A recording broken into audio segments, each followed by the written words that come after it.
اگه میخوای سطح توی زبان فرانسه پیشرفت بکنه و از سطح A1 A2 به سطح B1 B2 برسی، خب باید کلمات مربوط به اون سطح رو یاد بگیری و همچنین بتونی با اون کلمات جمله بسازی. سلام دوستان عزیزم، به کانال خودتون خوش اومدین. حقیقت اینه که یادگیری کلمات به خودی خود خیلی فایده داره و مفیده، اما یه مشکلی اینجا هست. شما برای اینکه بتونید از کلمات استفاده بکنید، باید اونا رو توی جمله یاد بگیرید. یعنی میتونم بهتون بگم شما میتونید یک لیستی از کلمات رو داشته باشید، اونا رو مرور کنید، اما در نهایت باید بتونید باشون جمله بسازید و اونها رو توی متن و جمله یاد بگیرید. اینطوری میتونید اون کلمات رو برای همیشه توی ذهنتون ثبت کنید. توی این جلسه قراره چندین فعل مربوط به سطح‌های متوسط رو با هم بررسی کنیم و با هر کدوم هم یک جمله بسازیم. البته کار اینجا تموم نمیشه. من از شما میخوام که یه جمله هم خودتون بسازید. اونم با همین روشی که بهتون میگم. از جمله من استفاده کنید و یک جمله مشابه جمله من بسازید. فقط کافیه ضمیر رو تغییر بدید. ضمیر رو که تغییر بدید، فعل هم تا حدودی تغییر میکنه، چون باید با توجه به اون ضمیر صرف بشه. و اگر تونستید حالا اون مکان رو، اون زمان رو اگر توی جمله بود تغییر بدید. خب دوستای عزیزم، بی معطلی بریم سراغش.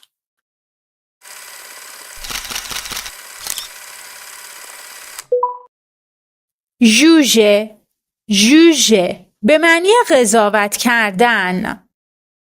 جمله‌ای که من براتون میسازم اینه: Ne jugez pas avant de connaître les faits. قبل از دانستن حقایق قضاوت نکنید. یک فعل امری، یک جمله امری. Ne jugez pas avant de connaître les faits. خب حالا با توجه به تکنیکی که بهتون گفتم، شما چطور میتونید با این جمله یه جمله دیگه بسازید؟ ببینید، فقط کافیه یک کمی فرم جملمون رو تغییر بدیم. حالا به خلاقیت خودتون بستگی داره. مثلا من میخوام یه ضمیر اضافه کنم به این جمله، یعنی اصلا دیگه نمیخوام امری باشه. ضمیرم سوم شخص مفرده. مثلا ایل، با توجه به ایل فعلمون رو صرف میکنیم. ایل جوژ، ایل جوژ. حالا بقیه جمله رو اصلا میارم. خب نمیخوام دیگه هیچ تغییری توی جمله بدم. Il juge avant de connaître les faits. اون قبل از دونستن حقایق قضاوت کرد. شما میتونید تغییرات دیگه ای رو بدید. مثلا میتونید بگید که il me juge. اون من رو قضاوت کرد. درسته؟ با توجه به اینکه چقدر گرامر بلد هستید، میتونید جمله رو پیشرفته تر بسازید.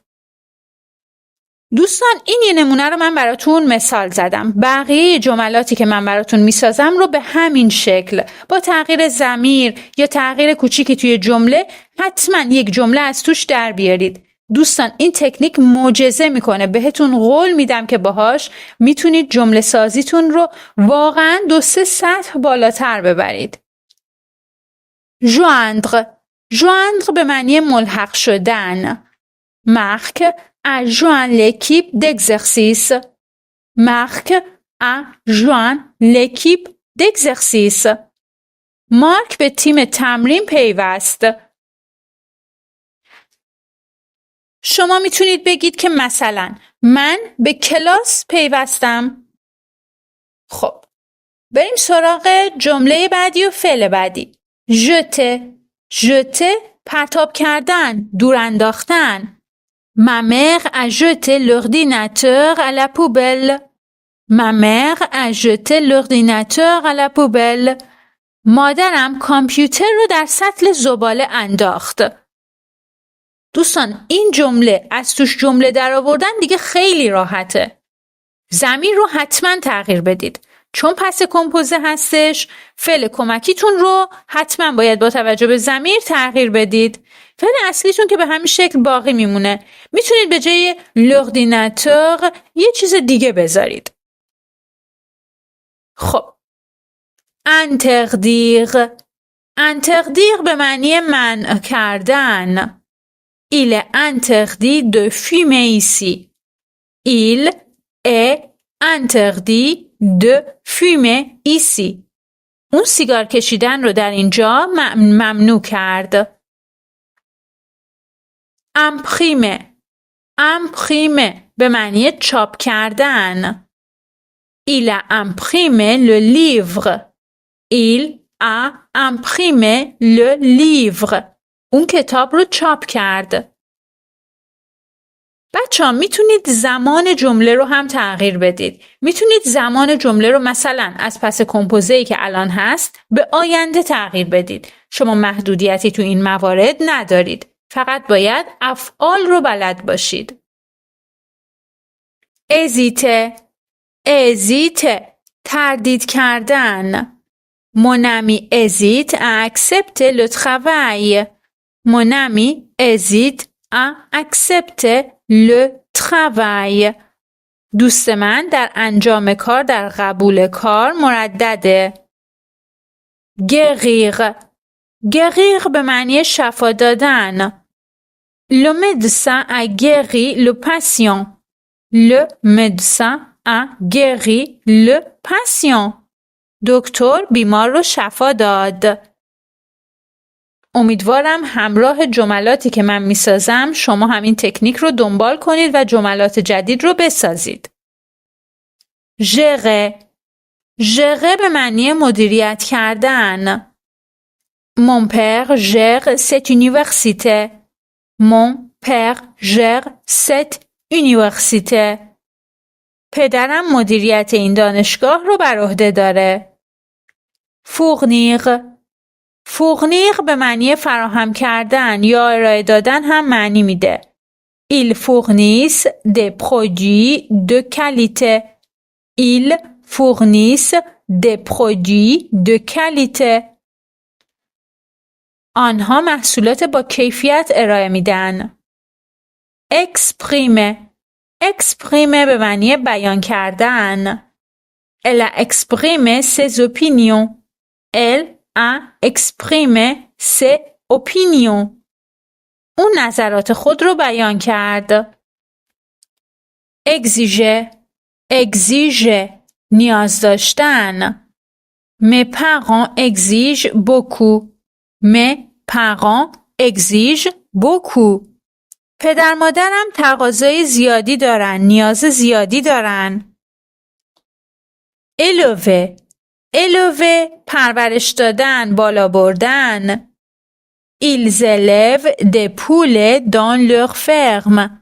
Ils élèvent des poulets dans leur ferme. آنها در مزرعه خود جوجه پرورش می‌دهند. éclaircir روشن کردن، واضح کردن، تفهیم کردن یک موضوع. Pierre a éclairci cette situation. Pierre a éclairci cette situation. پیر این وضعیت رو روشن کرد. détruire نابود کردن. L'incendie a détruit l'appartement. L'incendie a détruit l'appartement. آتش سوزی آپارتمان رو ویران کرد. bouger به معنی حرکت کردن، تکان خوردن. Ne bouge pas pendant la chirurgie. Ne bouge pas pendant la chirurgie. ازتون میخوام این جمله رو برام توی کامنت ها معنی کنید. chuchoter زمزمه کردن. Il chuchote dans la classe. Il chuchote dans la classe. آنها در کلاس زمزمه میکنن. combattre. combattre به معنی مبارزه کردن. Ils ont combattu pour leur liberté. Ils ont combattu pour leur liberté. اونها برای آزادی خود جنگیدند. convaincre. convaincre به معنی متقاعد کردن. Je l'ai convaincu. Je l'ai convaincu. من اون رو متقاعد کردم. décourager. décourager. ناامید شدن، دلسرد کردن. ne te décourage pas. ne te décourage pas. ناامید نشو. dépêcher. dépêcher یعنی عجله کردن. dépêche-toi ou nous serons en retard. dépêche-toi ou nous serons en retard. عجله کن وگرنه دیر میرسیم. déranger. déranger مزاحم شدن، اذیت کردن. ça ne me dérange pas. ça ne me dérange pas. مزاحمم نمیشه. disparaître. disparaître ناپدید شدن. Le soleil disparaît derrière les montagnes. Le soleil disparaît derrière les montagnes. خورشید پشت کوه‌ها ناپدید میشه. échapper. échapper به معنی فرار کردن. Le prisonnier a réussi à s'échapper. Le prisonnier a réussi à s'échapper. زندانی موفق شد فرار کنه. خب دوستان، آیا طبق تکنیکی که بهتون گفتم جمله دوم رو خودتون ساختید با الهام گرفتن از جمله من؟ امیدوارم که این کار رو انجام داده باشید. این جمله رو یادتون نره که برام معنی کنید حتما. دوستان اگر علاقه‌مندید که با این تکنیک زبان فرانسه رو یاد بگیرید، این ویدیو هم دقیقاً عین این تکنیک توش اجرا شده. لطفاً در جهت حمایت از من و ارائه دروس بهتر در کانال خودتون رو سابسکرایب کنید. لایک و کامنت هم یادتون نره.